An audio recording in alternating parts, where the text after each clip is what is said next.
Hello friends, नमस्कार, जय Hind, Vande Mataram. UP BEd प्रवेश परीक्षा 2023 के लिए कला वर्ग का ये प्रश्न पत्र आपका है 2021 का। तो प्लेलिस्ट बना दिया गया है, प्लेलिस्ट जाकर चेकआउट कर सकते हो और आप ईयर वाइज अपना पेपर देख सकते हो और पीडीएफ आपको टेलीग्राम पर मिल जाएगा। तो 50 प्रश्न, जैसे कि आप लोगों को पता है कि 50 क्वेश्चन आता है और एक प्रश्न 2 नंबर का रहता है। इट मीन्स आपका 100 नंबर का ये पेपर रहता है, ठीक है, जिसमें 2 पार्ट होता है, तो 200 क्वेश्चन का होता है टोटल। तो कला वर्ग का 100 मार्क्स का पेपर आता है। चलिए, प्रश्न क्या आया था कि काल बैसाखी अथवा नार्वेस्टर नामक तूफान पश्चिम बंगाल में किस समय आता है। तो यह शीतकाल में आता है या फिर ग्रीष्मकालीन के आरंभ में आता है। तो ये ग्रीष्मकालीन के आरंभ में काल बैसाखी इसको नाम दिया गया है, या फिर इसको नार्वेस्टर आप बोल सकते हो, जो पश्चिम बंगाल में आता है। ठीक है, क्लियर है ना। तो ये पश्चिम बंगाल में आता है ग्रीष्मकालीन काल में, और यही तूफान अक्सर ये आपका कर्नाटक के राज्यों में जब आता है तो इसको चेरी ब्लॉसम बोला जाता है, जो कि काफ़ी कॉफ़ी खेती के लिए उपयोगी होता है। राइट, क्लियर है। तो इसका ऑप्शन नंबर आपका ऑप्शन नंबर बी यहाँ पर राइट है। राइट। अकबर के किस दरबारी विद्वान ने अर्थवेद का फारसी में अनुवाद किया था। अथर्ववेद का अकबर के किस दरबारी विद्वान ने अथर्ववेद का फारसी में अनुवाद किया था। तो ये है हाजी इब्राहिम सरहिंद, ऑप्शन बी। इन्होंने अथर्ववेद का फारसी में अनुवाद किया था। अकबर के ही समय काल में महाभारत का फारसी में अनुवाद किया गया था, जिसका नाम रखा गया था रज़्मनामा। राइट, महाभारत का फारसी में अनुवाद नामकरण किया गया था रज़्मनामा। आपको कमेंट बॉक्स में करना है कि किसने किया था, अर्थात इसके लेखक बता दीजिएगा किसने अनुवाद किया था। महाभारत का फारसी में अनुवाद किसने किया था, ये कमेंट बॉक्स में आप लोग कमेंट कीजिएगा। चलिए, नेक्स्ट क्वेश्चन है आपका, राज्य का सप्तांग सिद्धांत किससे प्रतिपादित किया था। राज्य का सप्तांग सिद्धांत किसने प्रतिपादित किया था। 53 नंबर क्वेश्चन है। ये किया था कौटिल्य ने अर्थशास्त्र में किया था। ठीक है, इनकी बुक थी अर्थशास्त्र, तो उसमें इन्होंने राज्य का सप्तांग सिद्धांत प्रतिपादित किया था। It means Kautilya, Chanakya, option number C correct है। क्वेश्चन नंबर आपका 54, साइमन कमीशन की नियुक्ति किस वायसराय के काल में हुआ था।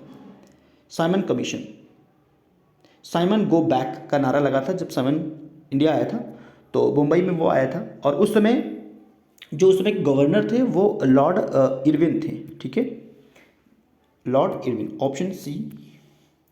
साइमन कमीशन की नियुक्ति लॉर्ड इरविन वायसराय के कार्यकाल में हुआ था। राइट। क्वेश्चन नंबर 55, गुप्त राजाओं के बाद किस राजवंश के शासकों ने गरुड़ को अपना राज्य चिन्ह बनाया। गरुड़ को अपना राज्य चिन्ह बनाया, तो ये है पल्लव राजवंश। तो पल्लव राजवंश ने गरुड़ को अपना राज्य चिन्ह बनाया। क्वेश्चन है आपका 56, पेनगंगा किस नदी की सहायक नदी है। पेनगंगा किस नदी की सहायक नदी है। तो यह आपका गोदावरी की सहायक नदी है। गोदावरी नदी की सहायक रिवर है।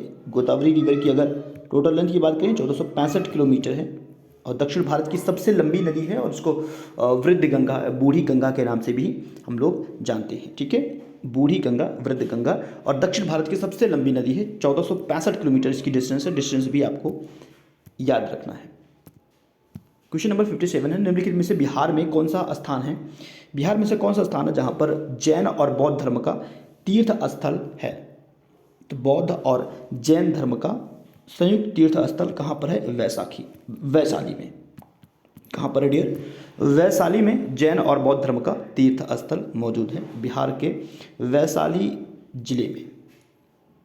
क्वेश्चन नंबर 58, फतवा ए अलामगिरी नामक इस्लामिक कानून का संग्रह किस मुगल शासक के काल में किया गया था। Question number 58, Aurangzeb. Right answer क्या है, औरंगजेब। आइए क्वेश्चन नंबर 59, मध्यकाल की एकमात्र मुस्लिम महिला शासिका रजिया सुल्तान किसकी पुत्री थी। रजिया सुल्तान किसकी पुत्री थी। ये आपको पता है कि भाई ये इल्तुतमिश की पुत्री थी। ठीक है, और इल्तुतमिश दामाद किसका था? कुतुबुद्दीन ऐबक का। गुलाम भी था प्लस दामाद भी था।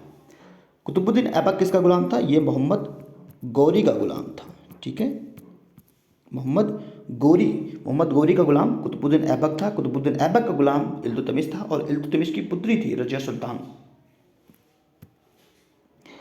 महात्मा गांधी के दांडी मार्च के साथ किस जन आंदोलन की शुरुआत किया था? महात्मा गांधी के दांडी मार्च के साथ किस जन आंदोलन की शुरुआत हुई थी?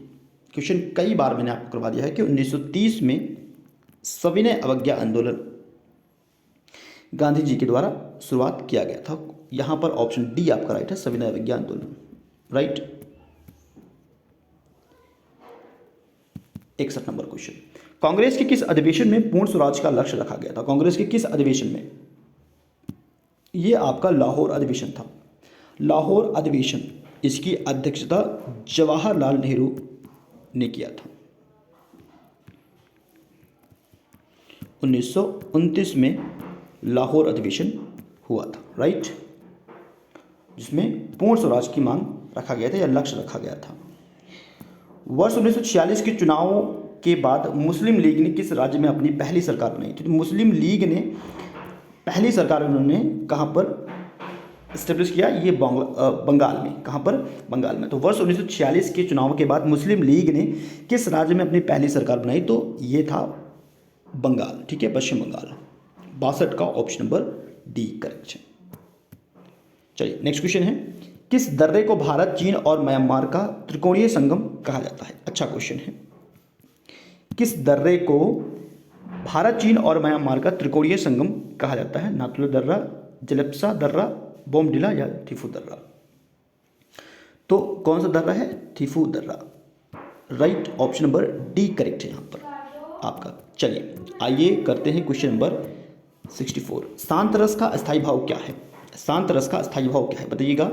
शांत रस का अस्थायी भाव क्या है? शांत रस का अस्थायी भाव है निर्वेद। कला वर्ग के बच्चे फिर से ध्यान रख लीजिएगा कि यहाँ पर आपको हिंदी के प्रश्न भी मिलेंगे, आपको अंग्रेजी के प्रश्न भी मिलेंगे।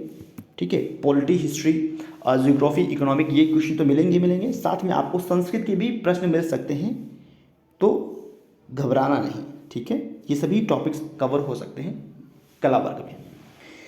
सौरमंडल में कौन सा ग्रह सूर्य निकलने से 2 घंटे पहले दिखाई देता है? सौरमंडल में कौन सा ग्रह है जो कि सूर्य निकलने से 2 घंटे पहले दिखाई देता है? ये आपका शुक्र ग्रह है। शुक्र ग्रह आप लोग जानते हो ये सबसे गर्म ग्रह है। सबसे गर्म ग्रह आपका कौन सा ग्रह है? शुक्र ग्रह है। ठीक है, इसको भोर का तारा या सांझ का तारा भी कहते हैं। सांझ का तारा या भोर का तारा भी इसको कहा जाता है। भारत का सबसे गहरा बंदरगाह कौन सा है? भारत का सबसे गहरा बंदरगाह आपका गंगावाराम बंदरगाह है। ये कहाँ पर है? ये आपका AP, it means Andhra Pradesh में है। ठीक है, गंगावाराम बंदरगाह सबसे गहरा बंदरगाह है, आंध्र प्रदेश में स्थित है। ऑप्शन नंबर ए करेक्ट है 66 का। चाय, कॉफी, मसाले, नारियल, रबड़, इलायची और मिर्च किस समूह में रखा जाता है? भाई बहुत ही इजी है। किस समूह में रखा जाता है इसको? बगानी फसल में आप लोग रखेंगे, ऑप्शन ए। चलिए नाउ नेक्स्ट क्वेश्चन करते हैं, क्वेश्चन नंबर आपका 68। किस कमेटी ने क्षेत्रीय ग्रामीण बैंकों को उनके स्पॉन्सर बैंकों से मिलाने का सुझाव दिया? तो किस कमेटी ने क्षेत्रीय ग्रामीण बैंकों को उनके स्पॉन्सर बैंकों से मिलाने का सुझाव दिया था? तो कमेटी बताना है, कौन सा कमेटी था? Rangarajan committee, Moily committee, Khusro committee या दंत कमेटी? 68 नंबर क्वेश्चन है और इसका राइट आंसर है आपका Moily committee. Option number be important है, ऑप्शन नंबर बी करेक्ट है। ठीक है, मोइली कमेटी। क्वेश्चन नंबर 69 बताइएगा, राजकोषीय नीति किससे संबंधित है? राजकोषीय नीति किससे संबंधित है? तो यह संबंधित है आपका कराधान और सरकारी खर्च से संबंधित है। चलो नेक्स्ट है आपका भारतीय चारागाह एवं चारा अनुसंधान संस्थान किस जगह स्थित है? भारतीय चारागाह एवं चारा अनुसंधान संस्थान किस जगह पर स्थित है? क्वेश्चन नंबर 70 और इसका जवाब है राइट, झांसी। कहाँ पर है स्थित है? झांसी, डी ऑप्शन करेक्ट है 70 का। ठीक है। चारा अनुसंधान संस्थान कहाँ पर है? झांसी में है, याद रखिएगा। आपसे पूछा है यहाँ पे जनजाति, कौन सा? जारव जनजाति या सेतलीज जनजाति। तो भारत के किस राज्य या केंद्र शासित प्रदेश में स्थित है? जारव जनजाति। ये आपका सीटेट एग्जामिनेशन में भी पूछा गया है, इस बार के सीटेट एग्जामिनेशन में भी आया था कि जारव जनजाति कहाँ पर स्थित है, किस राज्य केंद्र शासित प्रदेश में स्थित है। 71 नंबर क्वेश्चन है, याद रखिएगा। अंडमान निकोबार द्वीप समूह में आपको ये जनजाति मिल जाएगा, जारव और सेतलीस जनजातियाँ, ठीक है। बी ऑप्शन करेक्ट है। बेतला राष्ट्रीय उद्यान किस राज्य में स्थित है? बेतला राष्ट्रीय उद्यान किस राज्य में स्थित है? क्वेश्चन नंबर 72 और इसका राइट आंसर है आपका झारखंड। कहाँ पर है? झारखंड है, ऑप्शन नंबर ए करेक्ट है। बेतला राष्ट्रीय उद्यान किस राज्य में स्थित है? यह आपका झारखंड में स्थित है। ओजोन परत किस में पाई जाती है भाई, किस लेयर में मिलता है? ये आपसे पूछा है। 73 नंबर क्वेश्चन है, स्ट्रेटोस्फीयर, ऑप्शन नंबर ए ही आपका करेक्ट है। क्लियर है? ओजोन परत। भारत में एक विधेयक संसद का अधिनियम बन सकता है। भारत में एक विधेयक संसद का अधिनियम बन सकता है। एक विधेयक संसद का अधिनियम बन सकता है। Question number 74। ऑप्शन देखते हैं। जब विधेयक लोकसभा और राज्यसभा में पास हो, जब विधेयक लोकसभा में पास हो, तो इसका एक सिंपल सा आंसर है जब विधेयक राष्ट्रपति की सहमति प्राप्त हो जाए तब विधेयक बन जाता है, ठीक है। केंद्र और राज्य के बीच में विधायक शक्तियों का बंटवारा संविधान की किस अनुसूची में है? बहुत ही अच्छा क्वेश्चन है, पॉलिटी का। केंद्र और राज्य के बीच विधायक शक्तियों का बंटवारा संविधान की किस अनुसूची में शामिल किया गया है? तो यह अनुसूची है छठी अनुसूची, राइट, ऑप्शन ए छठी अनुसूची। अपना हाथ जगन्नाथ अर्थ क्या है? हिंदी में बहुत अच्छा सा ये मुहावरा है, तो इसका अर्थ होता है अपना काम अपने आप काम करना उपयुक्त होता है। कहावत है अपना हाथ जगन्नाथ, ठीक है। 108वां संविधान संशोधन किससे संबंधित है? कि आज मैंने करंट अफेयर में आपको बताया कि 103वां जो संविधान संशोधन था 103, तो ये आपका EWS कैटेगरी में जो 10% आरक्षण दिया गया उससे संबंधित है 103वां संविधान संशोधन। यहाँ पर आपसे पूछा है कि 108वां संविधान संशोधन किससे संबंधित है? 77 नंबर से। तो ये है आपका संसद और राज्य विधानसभा में महिलाओं के 1/3 आरक्षण प्रदान करने से संबंधित है। बी ऑप्शन यहाँ पर आपका करेक्ट है। संविधान के किस अनुच्छेद या किस आर्टिकल में राज्य के महाधिवक्ता की नियुक्ति, कार्य एवं कार्यकाल का वर्णन किया गया है? 78 नंबर क्वेश्चन है, बहुत ही प्यारा और बहुत ही अच्छा क्वेश्चन है। यह संबंधित है आर्टिकल 155 से संबंधित है, ठीक है। किस अनुच्छेद में राज्य के महाधिवक्ता की नियुक्ति, राज्य की, ठीक है ध्यान से करिएगा, राज्य के महाधिवक्ता की नियुक्ति, कार्य एवं काल का वर्णन किया गया है? तो यह है आपका रिलेटेड है आर्टिकल 155 से संबंधित है। ये भी काफ़ी बार रिपीट किया गया है क्वेश्चन। सरदार स्वर्ण सिंह समिति की रिपोर्ट के आधार पर संविधान संशोधन के तहत मौलिक कर्तव्य भारत के संविधान में जोड़ा गया था। तो यह आपका 42वां संविधान संशोधन था, 1976 में किया गया था, जिसमें मूल कर्तव्य कितने जोड़ दिए गए थे? 10 मूल कर्तव्य जोड़ गए थे भाग 4 का में, ठीक है। भाग 4 का में मौलिक कर्तव्य जोड़ा गया था सरदार स्वर्ण सिंह समिति की रिपोर्ट के आधार पर। संविधान सभा की सलाहकार समिति के अध्यक्ष कौन बनाए गए थे? संविधान सभा के सलाहकार समिति के अध्यक्ष कौन बनाए गए थे? ये बहुत ही अच्छा क्वेश्चन है और इसमें बहुत लोग गलती कर जाते हो। तो ये बनाए गए थे सरदार वल्लभ भाई पटेल, सरदार वल्लभ भाई पटेल। डी ऑप्शन यहाँ पे आपका करेक्ट है, ठीक है। संविधान सभा की सलाहकार समिति के अध्यक्ष बनाए गए थे सरदार वल्लभ भाई पटेल। चलिए नेक्स्ट है 81 नंबर क्वेश्चन। भारत में स्थानीय सुशासन की 3 स्तरीय प्रणाली में कौन सा दूसरा स्तर है? स्थानीय सुशासन की 3 स्तरीय प्रणाली में दूसरा स्तर कौन सा है? ये आपसे पूछा है। 81 नंबर क्वेश्चन है, 81। तो ये है आपका कौन सा है दूसरा स्तर? कौन सा है? पंचायत। कौन सा है डियर? पंचायत। चलिए नेक्स्ट क्वेश्चन है 82। आपसे कह रहा है कि भारत में राज्यों और केंद्र शासित प्रदेशों की अधिकतम संख्या किस उच्च न्यायालय के अधिकार क्षेत्र में आता है? राज्य और केंद्र शासित प्रदेशों की अधिकतम संख्या किस उच्च न्यायालय के अधिकार क्षेत्र में आता है? 82 नंबर क्वेश्चन है, इसका जवाब है आपका कोलकाता। क्या है भाई? कोलकाता। चलिए 83 नंबर क्वेश्चन है, भारत का आर्थिक सर्वेक्षण किसके द्वारा प्रकाशित किया जाता है? मोस्ट इंपोर्टेंट क्वेश्चन है। आर्थिक सर्वेक्षण, भारत का आर्थिक सर्वेक्षण किसके द्वारा प्रकाशित किया जाता है? 83 नंबर क्वेश्चन है, जवाब आपका होना चाहिए भाई वित्त मंत्रालय के आधार पर। किसके? वित्त मंत्रालय। ऑप्शन बी करेक्ट है, वित्त मंत्रालय। चलिए नेक्स्ट बात करते हैं, अगर हम क्वेश्चन की बात करें तो अगर हम बात करें, आपका 84 नंबर क्वेश्चन है, इनमें से कौन सा मुद्रास्फीति का कारण नहीं है? मुद्रास्फीति का कारण नहीं है। उच्च अप्रत्यक्ष कर या लोगों के खर्च में कमी, 84 नंबर क्वेश्चन है, इसका जवाब सही सीधी सी बात है कि भाई मुद्रा कीमत में कमी, मुद्रा कीमत में कमी। डी ऑप्शन यहाँ पर राइट है आपका। चलिए 85 नंबर क्वेश्चन है, माता जी ने रोहित को कुछ फल दिए, रेखांकित पद में विश्लेषण का कौन सा प्रकार है? 85 नंबर क्वेश्चन है। तो कुछ में रेखांकित था, यहाँ पे रेखांकित नहीं, मैं रेखांकित कर देता हूँ। तो कुछ अगर हम बात करें तो यह आपका क्या है भाई? अनिश्चित संख्यावाचक है। आप क्या कहोगे कि यह आपका क्या है? अनिश्चित है, अनिश्चित संख्यावाचक है। सी ऑप्शन, ठीक है, 85 का सी ऑप्शन। प्रत्यक्ष कर, आपसे कहा है कि सीधे से क्वेश्चन करें, डायरेक्ट टैक्स क्या हो सकता है भाई? डायरेक्ट टैक्स क्या है? वॉट, आयकर, सेल्स टैक्स या उत्पाद शुल्क। 86 नंबर क्वेश्चन है, डायरेक्ट टैक्स, यह आपका क्या हो गया? आयकर। बी ऑप्शन, ठीक है, इनकम टैक्स। किस समस्या से निपटने के लिए नेहरू रोजगार योजना की शुरुआत किया गया था? 87 नंबर क्वेश्चन है, किस समस्या से निपटने के लिए नेहरू रोजगार योजना शुरू की गई थी? नेहरू रोजगार योजना की शुरुआत की गई थी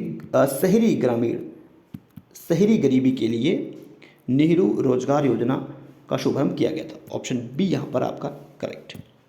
माइक्रो क्रेडिट किस श्रेणी के अंतर्गत आता है? भारत में माइक्रो क्रेडिट किस श्रेणी के अंतर्गत आता है? 88 नंबर क्वेश्चन है, यह आता है आपका गैर बैंकिंग वित्त के अंतर्गत आता है। चलिए उद्धार का संधि विच्छेद अगर हम करेंगे तो उत प्लस क्या होगा? उत प्लस दार या उत प्लस हार, उद्धार, तो उत प्लस हार, राइट, क्लियर। चलिए उद्धार।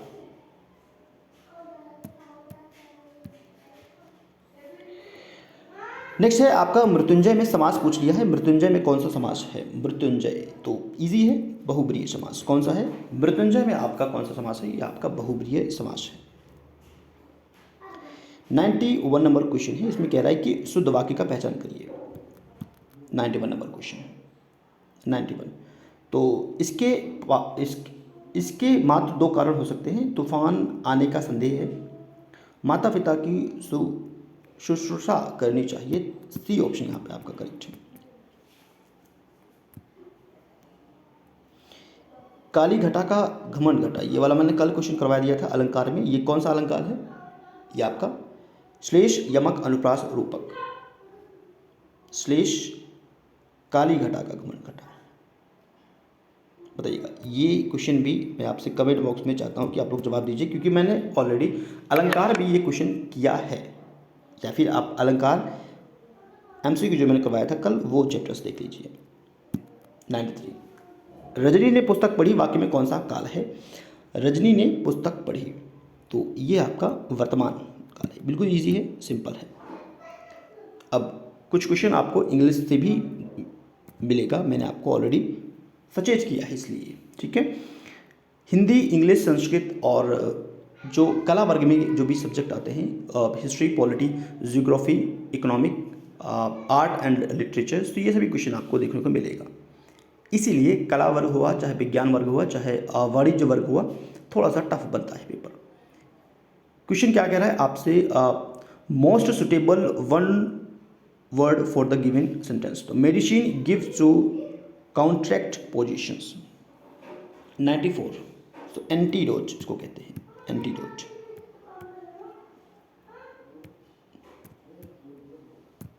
Violations for the sanctity of the church क्या कहलाता है? स्क्रिलेज।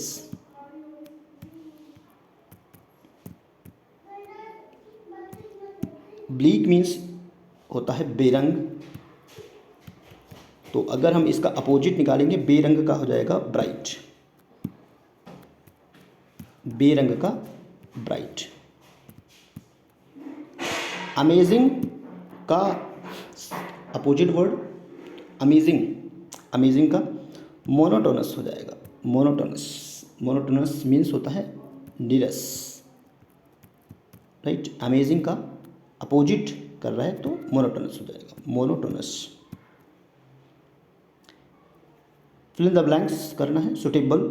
The committee dash these questions carefully. Committee क्या करेगा भाई, कमेटी डिबेट्स करता है, दैट तभी तो वो रिजल्ट पे पहुंचेगा। तो committee debates these questions carefully.